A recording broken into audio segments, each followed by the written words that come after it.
अस्सलाम वालेकुम। आज जब हम चैप्टर नंबर 5 स्टार्ट कर रहे हैं और चैप्टर नंबर 5 जो है वो कौन सा चैप्टर है? Chemical bonding. केमिकल बॉन्डिंग क्या है? The force of attraction which binds atom together in a molecule. एक खास फोर्स होती है जो दो एटम्स को मिला के रखती है, जो दो के दरमियान बॉन्डिंग होती है, उसको कहते हैं केमिकल बॉन्डिंग। इसकी कुछ मिसाल देख लेते हैं बेटा। देखो, आप लोग ने H2O लिखा हुआ देखा होगा। H2O क्या है? दो एटम हाइड्रोजन के, एक एटम ऑक्सीजन का मिलके वाटर बन जाता है। दूसरी एग्जाम्पल मैं आपको बताता हूँ, NaCl sodium chloride, it is the formula of salt. इसके अंदर भी क्या है? एक Na है, दूसरा Cl है। NaCl ने आपस में खास फोर्स के साथ बॉन्डिंग कर ली, बाइंड हो गए, जुड़ गए। इस फोर्स ऑफ अट्रैक्शन को, जिसके मुताबिक ये आगे बाइंड हुए, उसको क्या कहते हैं? Chemical bonding. आसान अल्फाज में देखा जाए तो पूरी की पूरी केमिस्ट्री जो है वो बॉन्डिंग के ऊपर ही डिपेंड करती है। बॉन्डिंग क्या है? जब केमिकल फार्मूला बनता है NaCl, H2O और सोडियम का Na2CO3, sodium carbonate, magnesium hydroxide, sodium hydroxide, ये किताब के अंदर मुख्तलिफ ऑक्सीजन, हाइड्रोजन, H2, ये मुख्तलिफ फार्मूले आपके आज कोर्स का हिस्सा है। जब भी फार्मूला बनता है वो सब के सब किसके मुताबिक बनते हैं? केमिकल बॉन्डिंग के। It is a basic chapter, basic need of chemistry. Chemical bonding तीन तरीके की होती है। एक कहलाती है आयनिक बॉन्डिंग, दूसरी होती है कोवेलेंट बॉन्डिंग, तीसरी होती है कोऑर्डिनेट कोवेलेंट बॉन्डिंग। सबसे पहले जो मैं स्टार्ट करना चाहूंगा वो है आयनिक बॉन्डिंग। हम कहां से शुरू करेंगे? आयनिक बॉन्डिंग से। लेकिन इस आयनिक बॉन्डिंग को शुरू करने से पहले कुछ बेसिक चीजें आपको पता होनी चाहिए। जैसा कि सबसे पहले नंबर 1 पे जो बेसिक चीज आती है वो आती है आपके पास एटम। सबसे पहले समझने की क्या जरूरत है आपको? एटम। एटम क्या होता है? बहुत आसान है।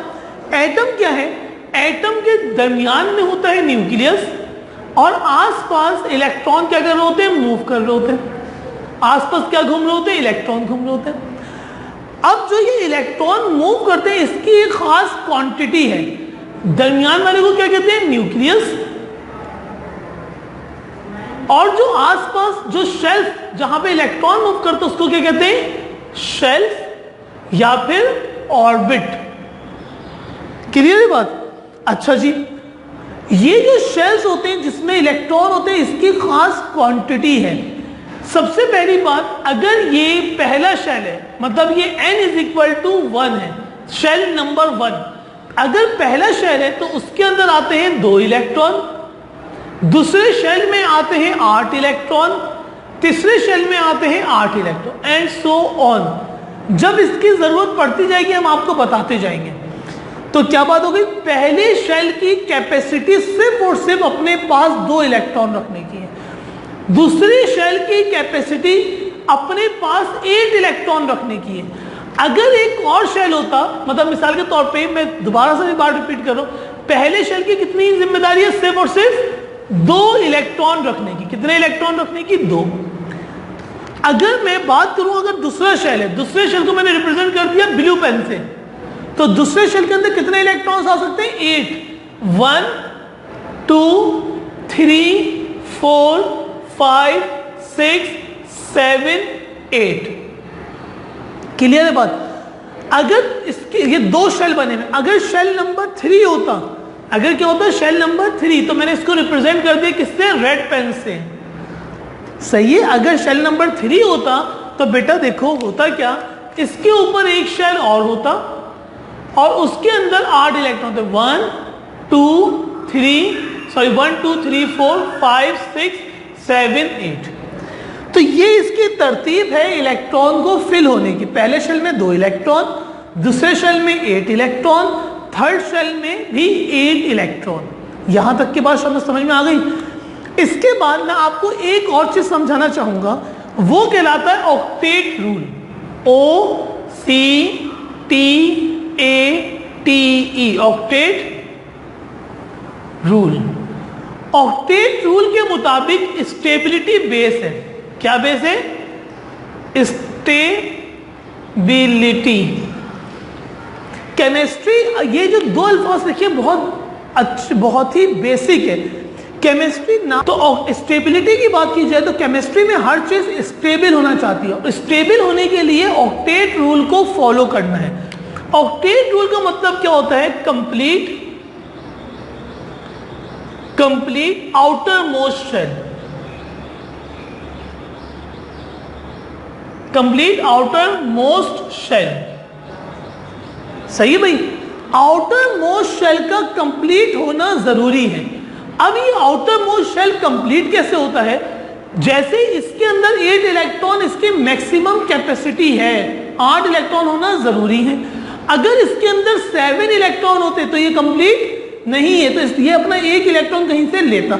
ये हम अभी आगे की तरफ बात करेंगे नेक्स्ट लेक्चर में।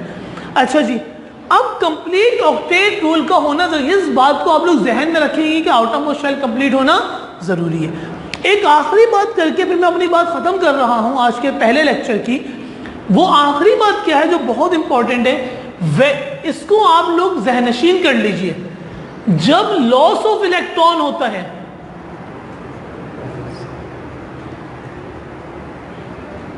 जब कोई एलिमेंट पीरियोडिक टेबल के अंदर जैसे सोडियम है, पोटेशियम है, रुबेडियम है, स्टीजियम है, कैल्शियम है, मैग्नीशियम है, बेरियम है, बेरिलियम है, ये अपने आउटर मोस्ट इलेक्ट्रॉन को अगर लॉस कर दे, लूज कर दे, निकाल दे अपने अंदर से, when loss of electron the element carry a positive charge. जब कोई एलिमेंट अपने अंदर से इलेक्ट्रॉन निकालता है तो उसके अंदर कौन सा चार्ज आता है? पॉजिटिव चार्ज आता है।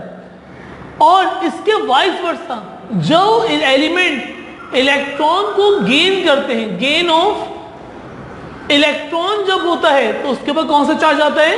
नेगेटिव चार्ज आता है। आपने देखा होगा बास एलिमेंट्स Na के ऊपर एक पॉजिटिव का चार्ज आता है, सही है, क्योंकि इसने अपना एक इलेक्ट्रॉन लॉस कर दिया। ये बात हमारी कंटिन्यू रहेगी